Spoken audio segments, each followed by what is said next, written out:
Psalm 91 is a spiritual powerhouse house.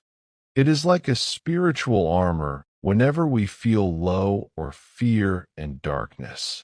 In this psalm is the weapon to close to the enemy and stand against fear and uncertainties.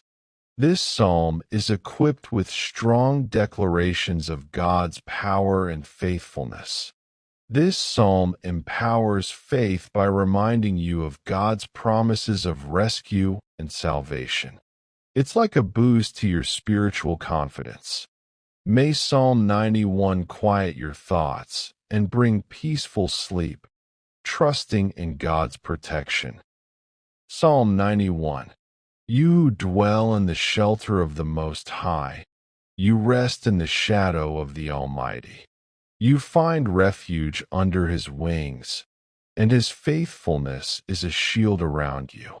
Don't be afraid of the terrors of night or the dangers that lie in daylight, for He will command His angels to guard you in all your ways. He'll protect you like a shield, both now and forever. You'll be safe from the snares of the wicked and the troubles that come like storms. You'll step over pitfalls and walk through dangers unafraid. For He will command His angels concerning you to guard you in all your ways. Verse 11.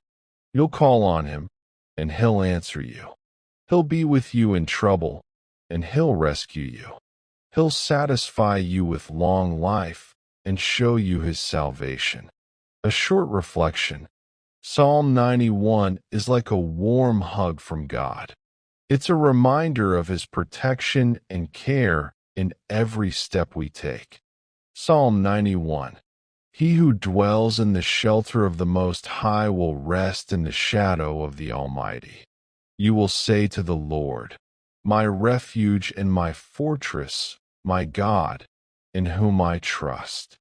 For He will rescue you from the snare of the fowler and from the deadly pestilence.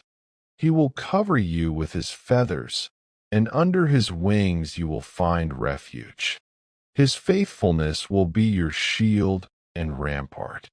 You will not fear the terror of night, nor the arrow that flies by day, nor the pestilence that stalks in the darkness, nor the destruction that wastes at noonday. 1,000 may fall at your side, 10,000 at your right hand, but it will not come near you. For He will command His angels concerning you to guard you in all your ways. Because He loves me, says the Lord, I will rescue him. I will protect him, for he acknowledges my name. He will call on me, and I will answer him. I will be with him in trouble. I will deliver him and honor him. With long life I will